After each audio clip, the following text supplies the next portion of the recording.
చూడండి అటుకులు తాలింపు. అటుకులు కడిగేసి ఇవి చూడండి పొడి పొడిగా రెడీ చేసుకున్నాం. ఇందులోని అల్లం, తెల్లుల్లి, జీలకర్ర పేస్టు, కరివేపాకు, పచ్చిమిర్చి, ఒక్క ఎండుమిరపకాయ, 2 పచ్చిమిరపకాయలు, వేరుశనగ పలుకులు వేసుకుంటే పండుకింటి పడుతుంటే అదో టేస్ట్గా ఉంటుంది. ఇది వేగిపోయి పట్టుకోం అంటే చూసారా. ఇప్పుడు ఏంటంటే చిటికెడు కొంచెం పసుపు, అంటే వైట్ కొంటే కొందరికి నచ్చదు. పసుపు, టమాటా కూడా వేసుకోవాలి, మర్చిపోయాను, అంటే టేస్ట్ కోసం.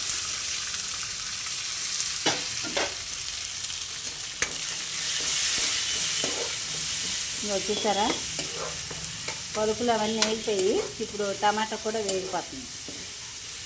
టమాటా పిసికి 2 టమాటాలు, 1 కేజీ అటుకులకి. ఇది కొంచెం వేడైపోతే వేసుకుంటే సరే.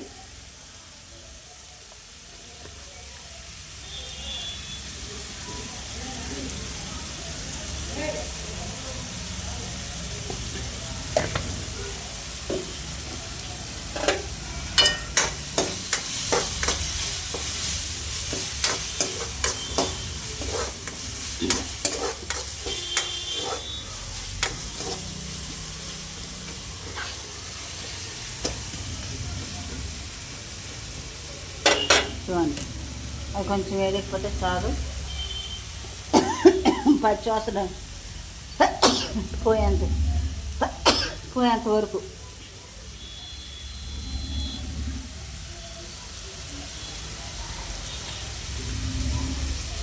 చూడండి. అటుకులు ఇలా పొడి పొడిగా కడిగేసి మనం మన కన్నాల జిబ్బు ఉంటుంది కదా, అందులో ఉంచుకుంటే నీరు కారేస్తుంది. ఇదిగోండి కన్నాల జిబ్బు చూసారా, నీరు కారేస్తుంది.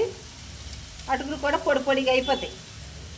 కొందరు స్టీల్ గిన్నెలు చూడండి ఎంత పొడి పొడిగా ఉన్నాయి, విత్తనాల్లో రాలుతుంది. అది ఇది మన రుచి తగ్గట్టుగా సాల్ట్ అంతే.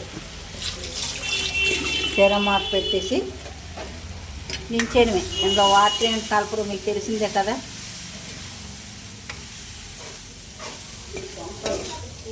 Okay friends, bye.